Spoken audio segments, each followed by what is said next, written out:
All right, it's 7 o'clock, so why don't we go ahead and get started. We want to welcome everybody to the lecture series of the Spanish Fork Historic Preservation Commission. Thank you for being here tonight. My name's Kevin Euler, and I'm one of the committee members of the commission. Our lecture series tonight, we're grateful to have two guest speakers, natives of Spanish Fork and dignitaries of our community. We're grateful for Pat and Jim Nelson being with us tonight. Jim Nelson, also known as Coach Shu, is a graduate of Spanish Fork High School and Southern Utah University.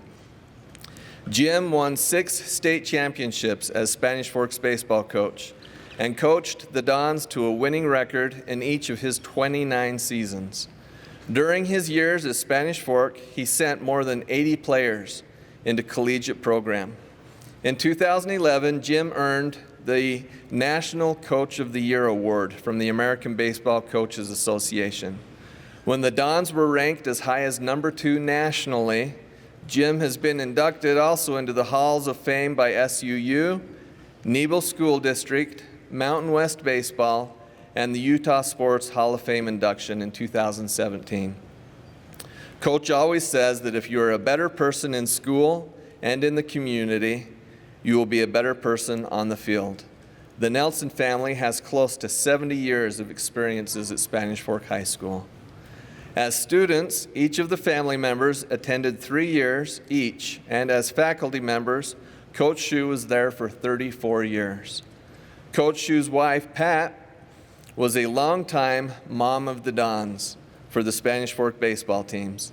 She currently works for the Spanish Fork City and Spanish Fork Police Department, 25 years, and is retiring at the end of the year.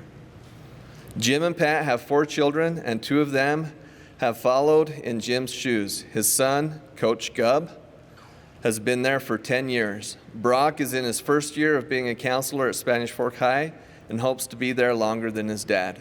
Let's welcome our guests, Jim and Pat Nelson.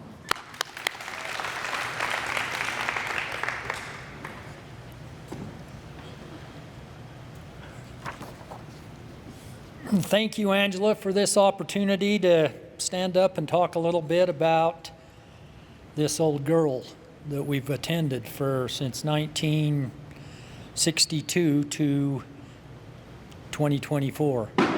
And yeah, it's a little bit sad for me. This high school has been very special. A lot of good memories. So thanks for the opportunity, I think. Okay? I know one thing. I'm positive that there is no one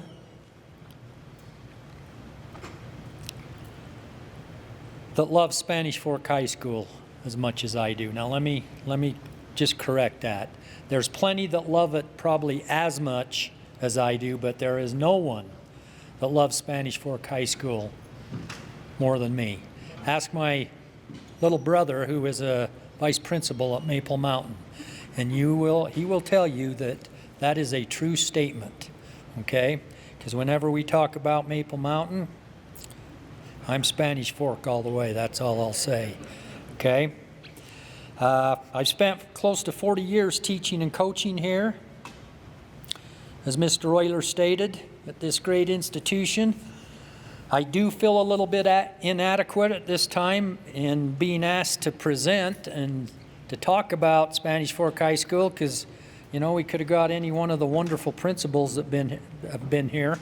But like I said, you'd be hard-pressed to find somebody that loves Spanish Fork High School more than me. All my 4 children, as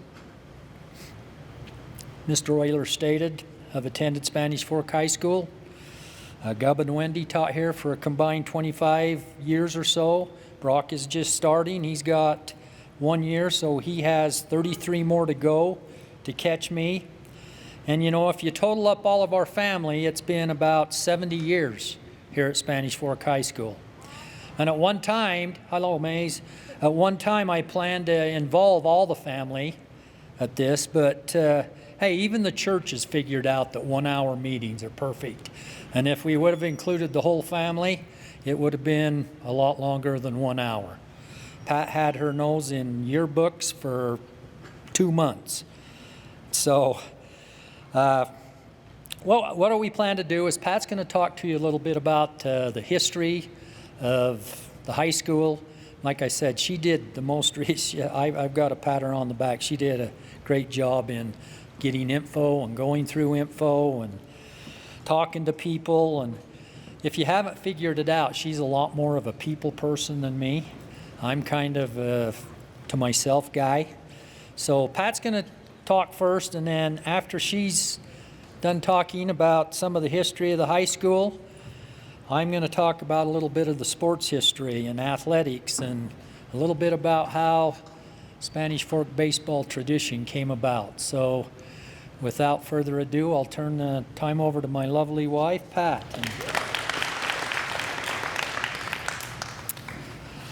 I'm just glad that there's not very many people here, because I was really nervous thinking that this was going to be, it's scary enough. But I'm grateful to be here, and I'm just going to start with a disclaimer right now. I am a really good talker. I can talk a lot, and I like Jim said, I'm a people person, but I'm not a speaker, so I apologize ahead of time because I'm really not a great speaker. So, but I am grateful for the opportunity that I've had to put some thoughts together. And first of all, I'm really grateful for the people that wrote down histories that I could pull from for this presentation, because if not, I don't know where I would have got information. And also a big thanks to Terry Hells. Every time I called her or text her, she would always get me the things, and then Casey or Brock would bring them home to me. So I appreciate them going above and beyond to get me information also. I know that and also my brothers and sisters. I appreciate them having the old, I shouldn't say old yearbooks, but they were the old yearbooks that started in '62, because they were great. I just loved going through and seeing, oh my heck, they look like their mom and dad. Rod Dart's kids look like Rod. Just so you know, Rod, you can claim them. I just thought, it was fun to go through. I used to do that when they would bring them home. I would just go through and really just study all the people, and that's just kind of one of the things I've liked to do. So I know that there are a lot of things that I won't even be able to touch in the 60 years of this high school. And we all have our own memories, whether they be good or bad, but we all have the memories that we share at Spanish Fork High School. There was early history written by Susan Garfield, who was the secretary for the counseling department. And back in 2002, she had to write a history for accreditation for the counselors. And so I just want to take some thoughts from hers. And it says, in the winter of 1850 and 51, a few hardy pioneer families moved from the Salt Lake Valley into the Utah Valley and settled near the Spanish Fork River. The first settlement was located near the present-day Palmyra. A good education was very important to the early settlers, and schools were some of the first erected buildings that happened in Spanish Fork. However, at that time, 8th grade was the highest level that a student could attain. In the late 1800s and into the beginning of the next century, there were many attempts to establish a high school, and each one of these attempts failed because of the lack of support. Most of the farming families did not want to give up the help of their older children on the farm to have them further their education. Finally, in the fall of 1904, J. Preston Creer, principal of the schools, and Marnus Larson, president of the school board, made arrangements for a 9th grade class to assemble in the garret of the central school. Now, I tried to look up garret. I don't know, and it wouldn't even tell me what a garret was. I'm sure it must just be a part, whether it's like the middle, I don't know, but that's where they met, was at the central school. Let's see. In addition to, Principal Creer and John T. Morgan taught the high school students during the first year, in addition to fulfilling their roles as in the other grades. In the spring of 1906, 11 students graduated with a 2-year certificate, and the first graduating class, which would become the first graduating class of the Spanish Fork High School. Following the first graduation, and with the help of recruiting by the teachers, the idea of high school education gained popularity among the families and among the young people of Spanish Fork. In the fall of 1910, the high school curriculum was extended to 3 years of study. The 12th grade was added in the fall of 1911, and in the spring of 1912, 13 students received their first four-year graduating certificates from Spanish Fork High School. A high school was desperately needed at that time. J. Preston Creer was now the county superintendent of schools and conceived the idea of dividing the county into two parts, excluding Provo. In June 1911, the south end of Utah Valley was designated as the Nebo School District. The new district immediately set up a bond election asking for $150,000 to build high schools in Springville, Spanish Fork, and Payson. Construction began that fall, and the Spanish Fork High School, located at 4th South and Main, was completed in 1912. World War II and the years following brought great economic growth to the quiet Spanish Fork. Not only economy growing, but the post-war baby boom increased the number of high school students by leaps and bounds. In 1957, the school district chose the site and improved the funding for a new high school. On August the 10th of 1962, the current high school, located at 99 North, 300 West, opened its doors to its students. The new high school was not quite finished when the school year started, but soon the new auditorium, music rooms, the little theater, and the swimming pool were soon open and completed. The graduating class now was at close to 200 students and increasing each year. Through the 30-plus years that the class sizes had continued to grow, many new buildings became additional classrooms that have been added. In 1978, a new auto mechanics and auto body building was added. The need for more classrooms was temporarily met by installing 4 mobile units. In 1991, Nebo School District constructed a new wing called the B Wing between the gym and the west side of the building, which is, the B Wing is right over here. And just 1 year later, in 1993, another wing was added, and that was the C Wing. The C Wing was the largest addition yet and added the classrooms, a dance studio, a wrestling gym, and a weight room.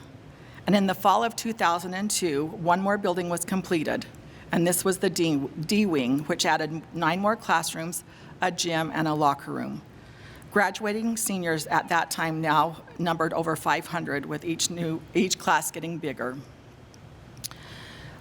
J. Angus Christensen was the first principal of the new high school when it opened in 1962, in the fall of 1962, and he retired as principal in 1967. He was the principal at Spanish Fork High School for 21 years, serving from 1946 to 1947. This was his comment, and you know, those comments that were in those books, some of them were just really great. It's too bad you guys can't get them and read them, because they were great comments in the yearbooks. But this was his comment in the yearbook of 1962. Our most fond memories are centered about the campus, the games in the gyms, assemblies, favorite classes, and class members have been an important part for all of our lives. While we anticipate our pleasure in entering a new spacious building, next year we have some regrets in leaving the many friendships and joys that are familiar in these settings. Also in 1963, Principal Christensen expressed his feelings this way. The theme of the year, education's role in achieving national goals, has been established by the President and his Commission on Education. We are reminded that education is just not the 3 R's, or homework, or a high school diploma, but education is a state of mind, a sense of responsibility, a commitment, a never-ending progression toward the realization of a dream. We need men and women who believe and who will act upon the basis of their beliefs. Our job is to train men and women for service and not to be content to let William do it. May we all strive in these beautiful surroundings to develop our talents and our abilities to their highest degree of possibility and emphasize service to mankind as our goal in life. And I'm sure that that's how Principal Matt Christensen feels also, that there's lots of great memories are within these walls here, and as they're getting ready to move into the new high school and wanting each student to reach their goals. The principals that served throughout the years here at the high school started again with J. Angus Christensen, J. Rulin Nelson, Lynette Valencia, Bill Nelson, Bob Wadley, Don Jones, Tim Breathwaite, Dave McKee, and Matt Christensen. The 1964 yearbook had this comment in it as if the school had and the hallways were talking with the students. Entering my fully completed hallways for the first time, the students of Spanish Fork High School began their school year. Because there were no past traditions to draw from, my occupants have founded new ones on their own. Traditions of good sportsmanship, goodwill, and high moral standards have been started by these my present students. They have given me strong character, good rapport, humor, and all manner of goodness. This book is dedicated to those who have done their part. It is also dedicated to those who may have the greatest task before them. My future students have the responsibility of keeping their traditions, goals, and standards as high as my present students have made them. And although my students are vitally important, there would be no reason for their presence here if it were not for my faculty. Teachers young and old bring all their wisdom and knowledge within my walls to offer to the students. The finest teachers to be found are housed within my rooms. Each one has something to give every student and is eager for each pupil to learn. Within my walls of brick, a great, wonderful thing is happening. Old are giving to the young, and the young are learning to cooperate with the old. So many great teachers have graced the halls of Spanish Fork High School, and a lot of the teachers started in the late 40s with Principal Christensen. And a lot of the teachers that started there were still there when I graduated in 1977. So they were there a long time, and probably even into the 80s. And one of the first times that Jim and I went to one of the faculty parties, and Mrs. Stewart and Mrs. Huff were asking me to call them Virginia and Georgiana. I just thought, I can't call them Virginia and Georgiana. They'll always be Mrs. Stewart and Mrs. Huff to me. So that was just kind of weird. So I'm just going to name some of the teachers that were there. There was like 20 that first year. Keith Anderson, and a lot of you will remember, and a lot of us will remember too.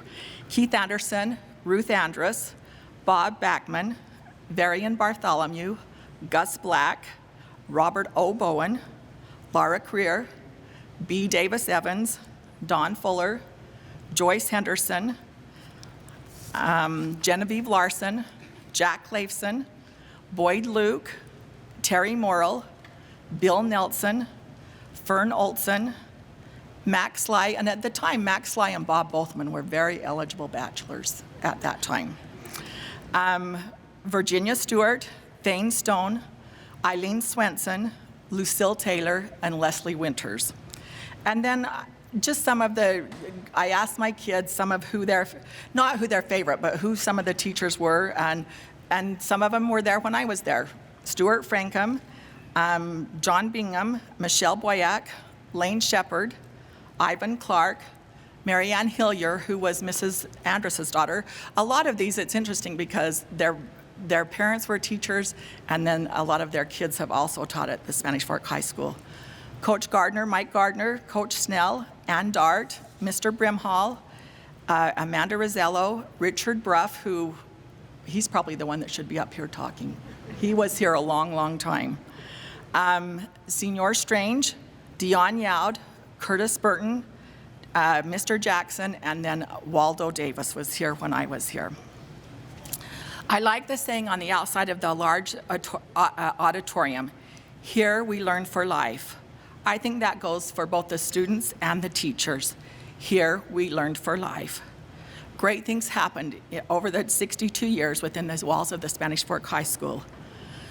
Of course, the reading, writing, and arithmetic happened, but then there was also music, art, PE, drama, algebra, physics, language classes, welding, agriculture, auto body, and much more. You also had the opportunity to join different clubs like the yearbook, the school newspaper, FHA, FFA, ski club, DECA, the language club, and many more. And I do believe it was like the 1963 yearbook, because went horizontal. And on this page, it had the FHA, which stands for Future Homemakers of America. I'm sure you all know that. And on this page, it had the FFA, which was Future Farmers of America. Well, on the Future Homemakers of America, it said, FHA looking for husbands. On the FFA side, it said, FFA running from FHA. I thought that was pretty funny. I got a kick out of that. Bob Evans was a music teacher when the high school opened, and he was a favorite with everyone, even when I was in high school. In 1960, he started the first a cappella choir. Before then, it had just been a boys' choir or a girls' choir, but he combined them to start the first a cappella choir. I hope some of you remember that he had his own band and that he would play music and sing, and Mr. Huff, and I don't remember who else was in the band, but they would sing at most of the high school dances and the junior high dances. He had a beautiful voice, and he was a fun guy that everybody just really loved. Mr. Bob Evans and Mr. B. Davis Evans would join their talents in music and drama to produce many of the plays that were put on at the high school. Oklahoma, My Fair Lady, Flower Drum Song, West Side Story, The Sound of Music, Music Man, and Fiddler on the Roof, just to name a few. And this year, the Drama Dons also were doing Fiddler on the Roof. Great traditions are still happening at Spanish Fork High. One of the great innovations at the new high school in 1962 that is no longer there was the big blue round room. It had a boys' bathroom in it and a girls' bathroom in it and a cloakroom for the custodians.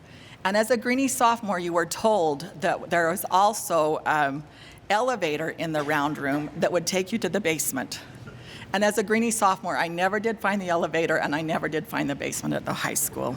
That was just kind of one of the things that they'd tell you as a Greenie sophomore. The class of 1968, for their senior project, did the Victory Bell. And I'd just like to read you the legacy behind the Victory Bell. This was written by, in Mrs. Ford's class this year, by Alan Russell. And this was, the class council that year was Casey Christensen was class president, Danny Barney, Diane Losey, Sue Andrus, and Stephen Banks were the council members. And it says, the Victory Bell has been here at Spanish Fork High for a long time. Many people have rung the bell, and many know that it is a very big part of the accomplishments of our sports teams. However, there is more about the bell than you may know. It has a very rich and old history, not only at Spanish Fork High School, but Spanish Fork in general. The bell has certainly had its own adventure before coming the Victory Bell, which is how it stands today. Many of us may not know, but the bell has a very long history. The bell actually originally belonged to the Central School that was built in 1896. The bell was put in the Central School upon its completion, but the bell, however, was taken down in 1963 and replaced by the fire siren. And probably a lot of us remember the fire siren going off too. The bell was put inside the Central School where it sat there for years. Eventually, someone took the bell out of the school and decided to take it into and make it into their class project. Again, it was the class council in 1968. The bell might just be the last remnant of the Central School as it was torn down in 1977. As for where the bell was before the Central School, that is unknown. It could have possibly been used for something else before then, but it seems likely that it was probably made for the school. The bell coming from the Central School was decided to become a Victory Bell. The metal that was used as the original framing to hold the Victory Bell came from a scrap yard. John Lindstrom was a senior and Ray Sorensen was a sophomore, and they're the ones that constructed and did the welding and stuff to do the foundation of the bell. Not too many people know how John left his mark on Spanish Fork High School. He did the welding on the Victory Bell, and when we lifted the bell in place, on the top of the crossbeam was a bold JL for John Lindstrom. The bell's overall cost for them to get the metal, the frame, and cover it was $450.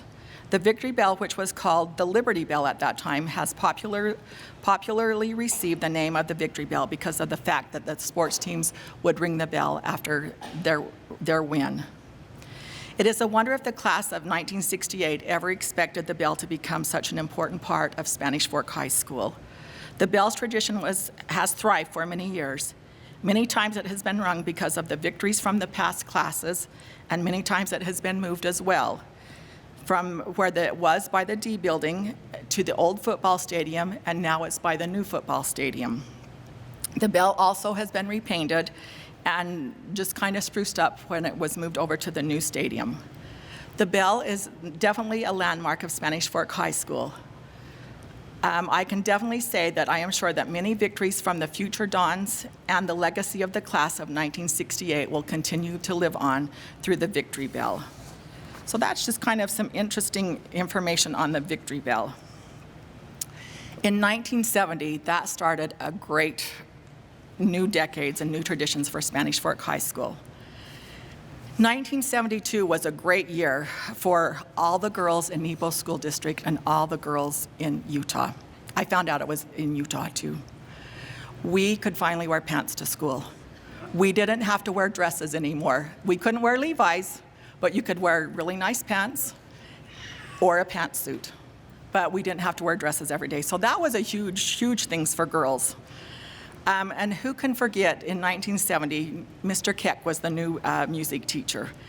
And his Christmas concerts were always one of those great things where it would start out with walking down the aisle in the dark with your candle singing the Angels We Have Heard on High, and then ending up on the stage to start the Christmas concert.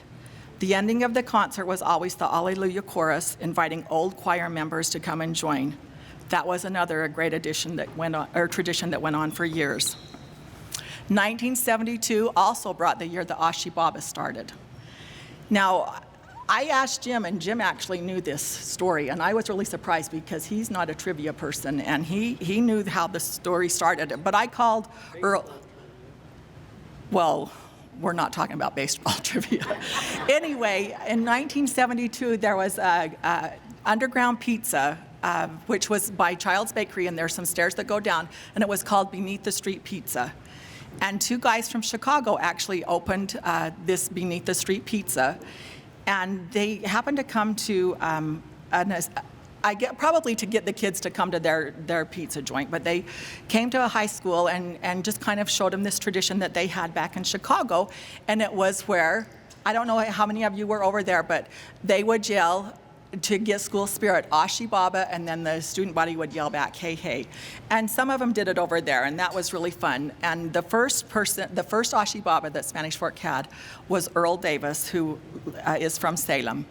And I called Earl and talked to him, and I said, Earl, how did you get to be the original Ashi Baba? And he said, well, I think it's just because I had a big mouth. And I don't know it's because he had a big mouth, but I think that you definitely had to have a loud mouth because so the students could hear you saying it over all the other students. So anyway, that was a fun tradition that started to start school spirit in 1972. Another fun thing that I remember from high school was Mrs. Georgiana Huff. And she was probably the greatest cheerleader that Spanish Fork High School ever had. And just a side note on her picture, she commented she loved Coke, and this was probably like in the 1962 yearbook. She loved Coke, which I do remember her having Coke on her desk. And she loved handsome boys. And I thought, I don't think you can say that now either, but it kind of ties in with this. And she had like a little candy jar on her desk, not a little one, a pretty big candy jar with Red Hots in it. And on the day of game days, any game day, if you were a basketball player or a football player or whatever kind of player you were expected to come and get some Red Hots off of Mrs. Huff's desk so that you would be red hot and win the game. And she was just a fun person, and she was one of those that you could involve in the pep assemblies, and like I said, she was one of the greatest cheerleaders that ever came out of Spanish Fork High School. In the fall of 1965 brought the rock to Spanish Fork High School. I was a junior that year, and our student body president was Mike Morley, and so Oh, sorry, 75. Yeah, I wasn't a junior in 65. So in 1975, Mike Morley, I talked to him and I said, so how did you come up with the rock? And he said that his parents, Ray and Sandy Morley, went to school, it was called Carbon College at the time out in Price. And he said they kind of had a pet rock that was 2 feet by 2 feet that they would pass to students, and these students would take it home and paint it and bring it back for like school spirit and stuff. And he thought, that's a great idea. I'd like to start that at Spanish Fork High School. So he talked to Mr. J. Rulon Nelson, who was the principal at that time, and Mr. Nelson thought that was a great idea. I don't know if he knew how big of rock he was going to get, but he thought that was a great idea. So he talked to Blake Barney and Delray Barney, and Delray was just like, you know what, Blake? You know what, Mike? I am headed up to Payson Canyon tomorrow, and I will bring a rock down. So Delray brought the rock down, and Mike said, I thought when we were trying to get that rock off the truck, that truck was going to go over because it just didn't have a good suspension or anything. And he said, I really thought the truck was going to just tip over because the rock was so heavy. And he said he thought that the rock weighed about 10 ton. So that's part of the story about the rock. I kind of did some math on it, and I thought, how many layers of paint do you think's on that rock after 49 years this fall? And so I just did 12, if you painted it once a month, 12 times for 49 years, then it's like 588 coats of paint that were truly painted on, announcing things that were going to happen throughout school, such as the opening day of school, homecoming. Back when I was in high school, we used to have a thing called the Barnival around Halloween time, the Harvest Ball, Preference, Senior and Junior Prom, the Sweetheart Dance, plays, and then, of course, graduation. And then some were painted on by our neighboring rivals.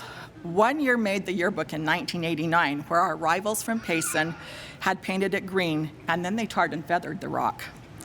But it was only because some of our students had gone and painted the P red. So that brought on the tar and feathering of the rock. For any of you that were over at that opening, our school song for graduation was All Hail Spanish High School, and they really did it so much better than sometimes when you sing it at graduation, because it kind of sounded like a funeral march, but they really did well. And then our pep song for pep assemblies and stuff was the school song Hip Hip Hooray, and that was always a fun song to sing. All right. So as the old school closes its doors and the new school opens in the fall, may the traditions of the Mighty Dons continue. May all the students who enter the doors carry on the tradition and legacy of a noble Spaniard. May you enter the door to learn, and when you are a senior getting ready for graduation, you will be able to say, here we did come to learn. Thank you for coming tonight, and thank you for listening. And last but not least, go Dons!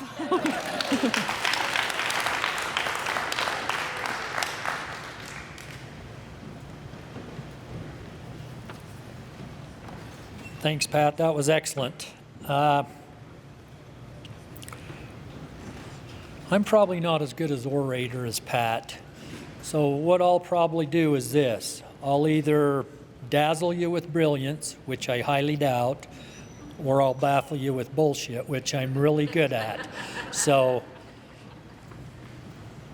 take that. I'll center my thoughts on my years teaching and coaching from 1980 to 2014 with some insights into the sports history and how Spanish Fork High School baseball tradition came to be. First of all, history of some great sports teams in the last, how many years? 1962 to 24, whatever that is. Baseball has won 8 state championships. And for years and years and years, we'd won the most, but guess what? We got passed last year.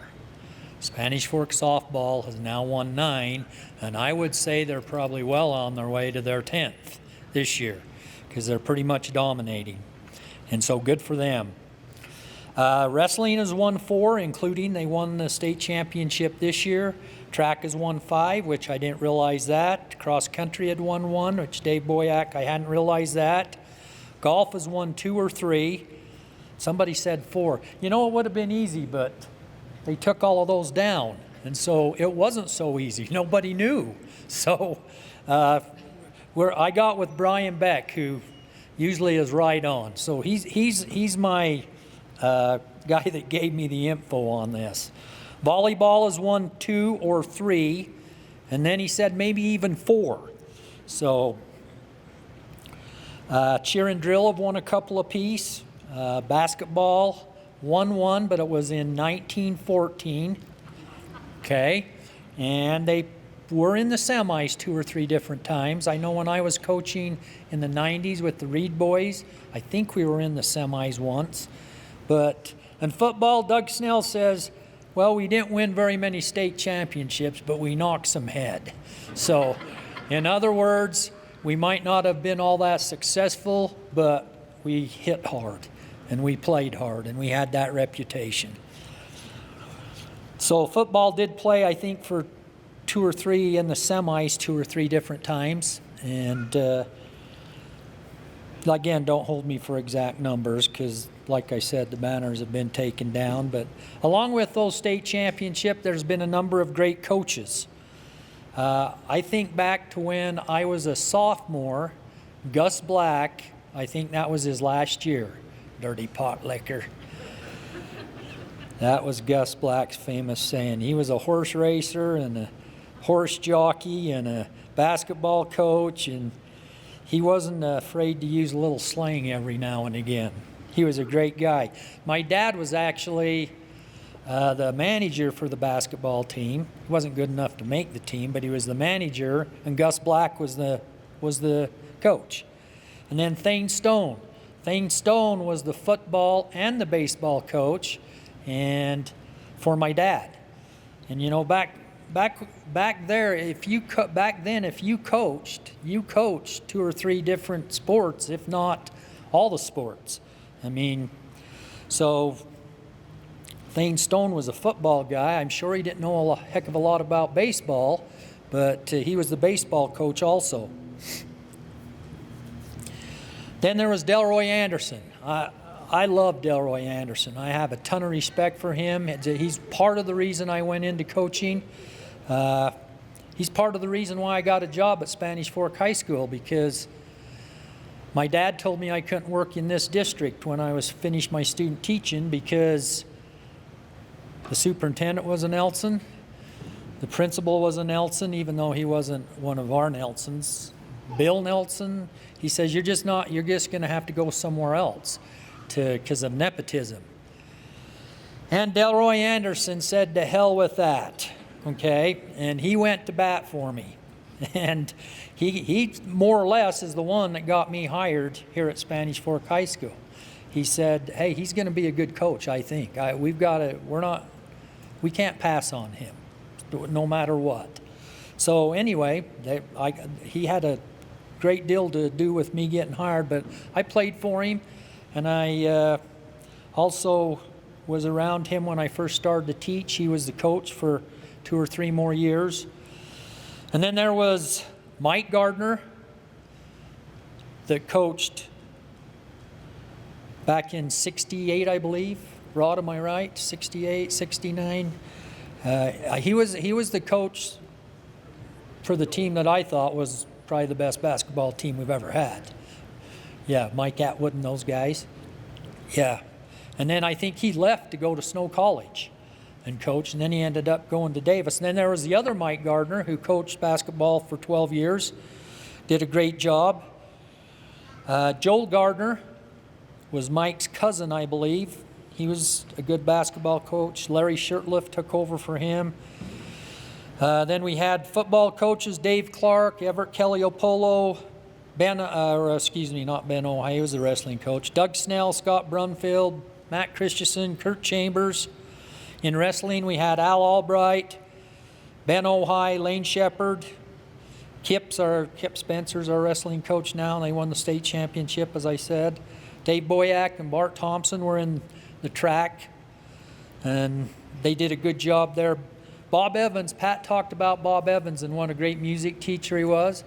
Bob Evans was the baseball coach. He coached Rod, huh?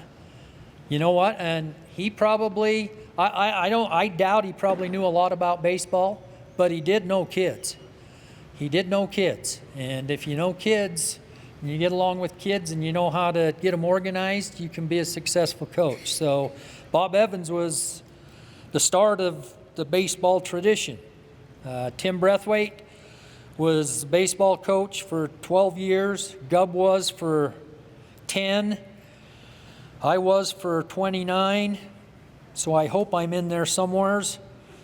Don Andrews, Natalie Jarvis, Diana Troyer, Wendy Weaver. I was trying to think of more girl coaches, but that's all I could come up with. So also there was a lot of great athletes during that time period.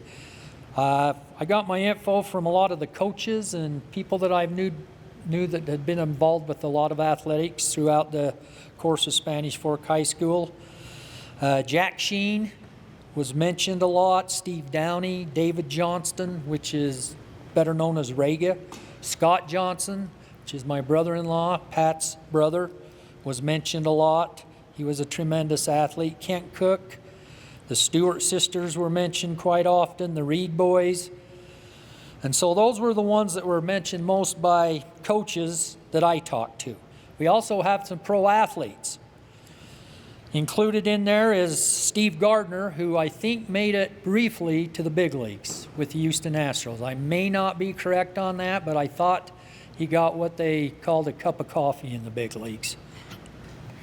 And Darrell Pruitt, he played with the White Sox professionally, passed away here recently.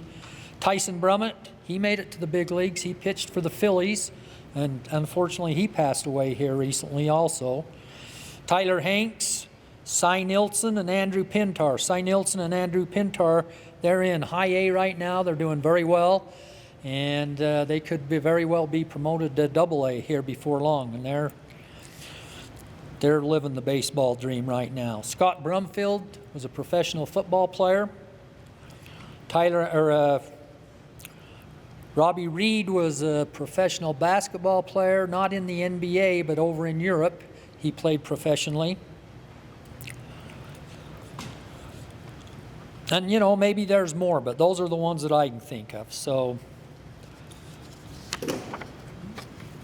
now let's talk just a little bit about Spanish Fork baseball tradition. Angela told me to explain where Spanish Fork baseball tradition came about, where it started. In my opinion, where it started was with Jack Swenson and our city recreation program.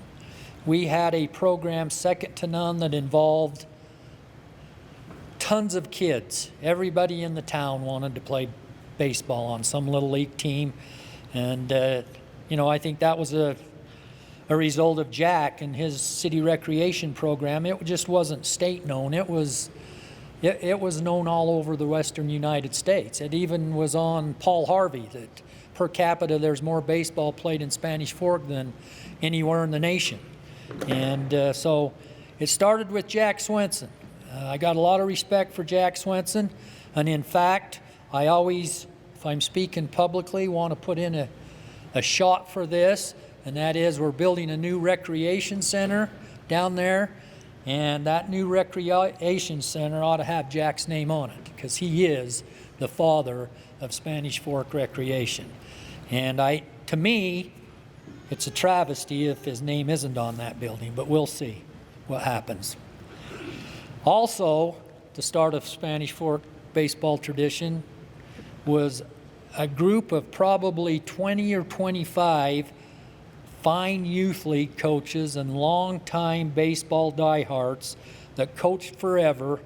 We have one of them sitting right here, Rod Dart, and I'm not going to start mentioning names because I'll leave somebody out, but there was a bunch of them. And it didn't matter if they had boys playing, they just coached. Like Jack, he coached the Yankees for 40 years. Rod coached the Braves. They just would all coach, and their boys would come through, but they'd still coach all the other boys. And they were just baseball legends. If you want to If you want to watch something that's real, well, it's interesting to me, watch Goose in the Wild and watch his 2-part series on the baseball legends of Spanish Fork. It's a treasure. It's a treasure. And so those people had a lot to do with the establishment of Spanish Fork baseball tradition. They coached forever, and they put in a lot of time. Bob Evans was kind of the first coach that I could remember. There were a few others that would coach a year or coach there, and then Tim Breathwaite took over. And he was my coach, and he coached for 10 or 12 years at Spanish Fork High School, was an outstanding baseball coach, won a lot of region championships, would compete well in state tournaments. We just couldn't quite get over the hump and win a state championship. I think he played for 2 state championships, and they lost them both, but he also came back as an assistant for me in 1988, the year that we won our first state championship. So I was the beneficiary of some successful guys that put in a lot of time and established those building blocks. When I took over as the head coach in 1985, I thought we've had this success on the region level and we've competed fairly well on the state level. Why can't we win state championships here? We have kids that play more than anywhere. We get all the kids. We don't lose kids to football or basketball. They all want to play baseball. And so we can win state championships. And I analyzed what we had to do to be able to do that. And part of what I analyzed was we always was known as great hitters, hit the snot out of the ball, score a lot of runs, but unfortunately we wouldn't keep the other team from doing so, mainly because of our defense. And I played for a guy over at Utah Valley named David Nelson, no relation. And during those 2 years that I played at Utah Valley for David Nelson, he taught me the importance and significance of the other side of the ball, defending, okay? Because his philosophy was the best hitters hit 300 or 400, okay? If you play solid defense, you can be over 900. Now you look at those percentages, we're gonna be better off to help other teams avoid them from scoring runs. And then that 30 or 40% that we can hit, but defense is a higher percentage. It gives you a success of a higher percentage. So we started to incorporate more defense into our practices and maybe a little bit less hitting. And hello, Maze. And pitching and defense in our practices. Before, it seemed like we'd always do pitching and those workouts after practice was over. So pitching and defense win state championships. We had great players. We had great pitching. I know coaches used to always say, where in the heck do you get all them arms? You get so many great arms. And I am convinced, going right back to Jack Swenson and all the kids that played when they were in their youth, they'd go out, they'd play catch with their dad, they'd play catch with their brothers, they'd play catch all the time. And you know how many arm injuries there were back in those days? Very few. Now, they play catch less, and they throw twice as hard, and then they wondered why their arms are breaking down. I think I know. So great players, great pitching, kids that had a passion for baseball and loved the game. Baseball was and still is a huge sport in this community. It's what we're known for. It's what we're known for. You tell somebody that you're from Spanish Fork, the first thing they're going to say, or one of the first things is they know how to play baseball. That's that's what we're stamped with. And that's because of great kids and Jack, great coaches that coached in the Little League and those things. Now, also here at Spanish Fork High School, over the last how many years, we've had some great teams. Now, this is my opinion. In football, I think the greatest team I ever seen play while I was around was 1980, which was David Tuckett, Dale Anderson, Darrell Pruitt, Jason Hanks, Clay Creer, and that bunch. That was probably the best football team I saw play here at Spanish Fork High School. And we had a lot of other good ones. 91, this information's coming from Coach Snell and Coach Brian Beck. 96 was a good year, 97, 2004, 2012, 2013. 2013 we played for the state championship. We lost, but we played for the state championship, and that was a lot of fun in Salt Lake at the University of Utah Stadium there. In basketball, no doubt about it in my mind, 1968. I can remember reading an article when I was younger, I think it was in the press, that our first 5 guys were the number 1 ranked team in the state, and our second 5 could have been the number 2 team ranked in the state. You know, and that was, right, Dudley? That was Dudley. Mike Atwood, Gary Norman, Mike Colt, Jack Sheen, Craig Swenson, Dwayne Dudley, Gary Beckstrom, Mike Colt, Lynn Leifson, Chuck Patterson. Who am I missing? It was a good team. Good team. I think Steve Downey was a junior, wasn't he? Yeah, Roland Black. Good, really good team. And, you know, it's hard to win state championships. We didn't win the state championship with that really good team. And people say, well, they sure should have. Well, you don't get it. Should have. A lot of things have to happen to win state championships. You not only have to be good and put yourself in a position, but you got to have luck, you got to have breaks, you got to have a lot of other things.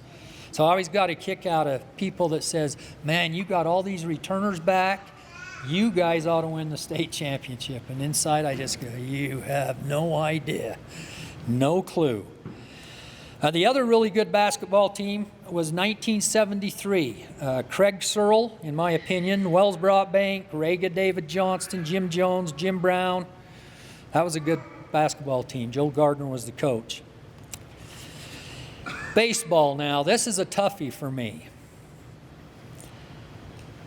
2011, 2009, 2006, 1988 was the first year we won the state championship. Eric Smith hit a home run, a walk-off home run against Murray, and some homeless guy out in left field got the ball, brought it all the way around.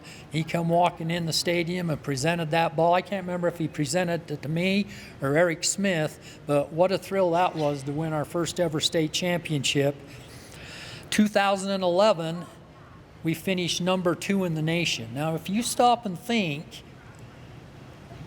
little old Spanish Fork, and we finished number 2 in the entire nation. And not only that, I was told by Collegiate Baseball Magazine, if we wouldn't have lost that one game we lost in the state tournament to Snow Canyon, now we come back and beat them twice and won the state championship, it says you would have been national champions. Wow. So it's hard to say not 2011. 2009 was really, really good though. They're the ones that put us on the map nationally. And 2006 got the ball rolling right there.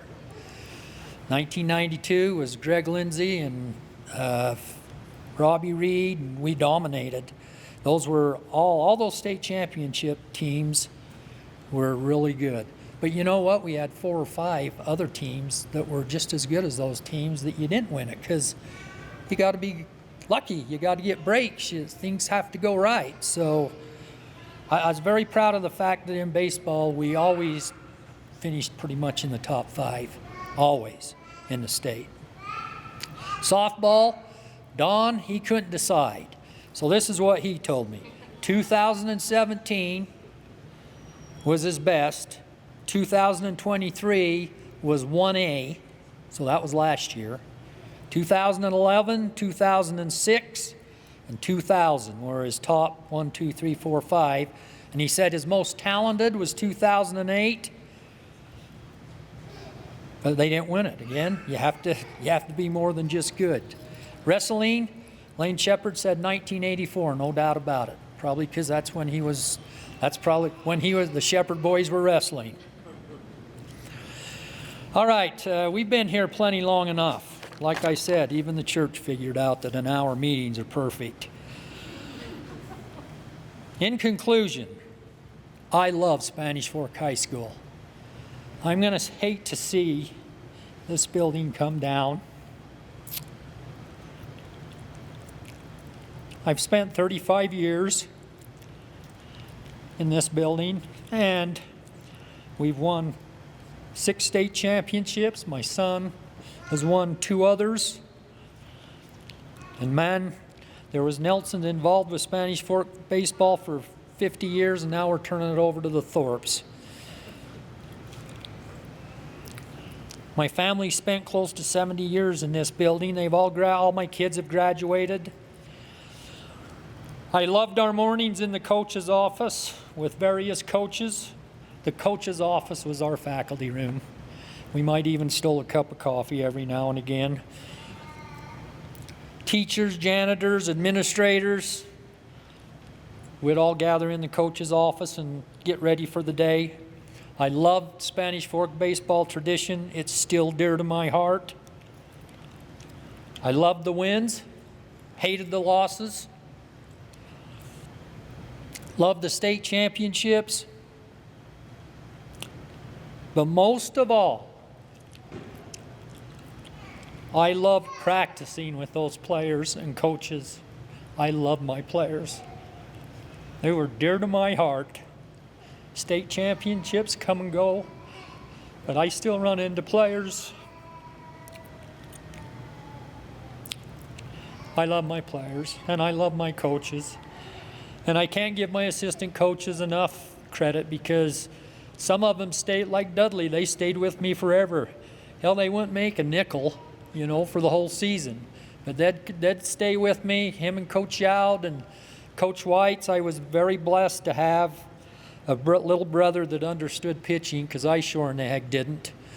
And he knew how pitchers thought. He was a pitcher, and he was left-handed to boot, so he was just a little bit strange that way. It was perfect. And we were a perfect match. It was like the odd couple.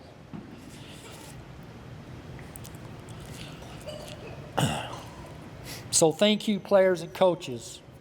I love teaching because teaching is coaching, and coaching is teaching. I enjoyed my students and the different groups. I didn't ever think I'd be an English teacher, and I love teaching English. I love teaching sophomore English. Barely knew that much more than the kids, but I loved it. I'll never forget a story. When they asked me to teach English, and some smart girl raised her hand and says, "What's a subordinate clause?" I had no idea what a subordinate clause was. You know what I told her? A cousin to Santa. And the kids got a kick out of it. So she thought she was going to get my goat. I got her goat a little bit. So thank you. I appreciate your time.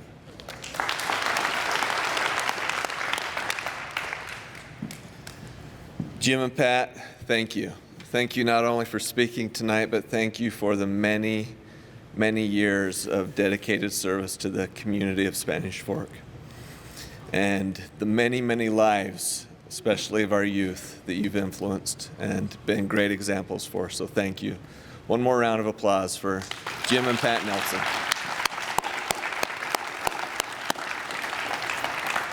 As a token of our appreciation, we've got a small gift bag for you with some Spanish Fork swag, along with some snacks and treats, including, if I can find it,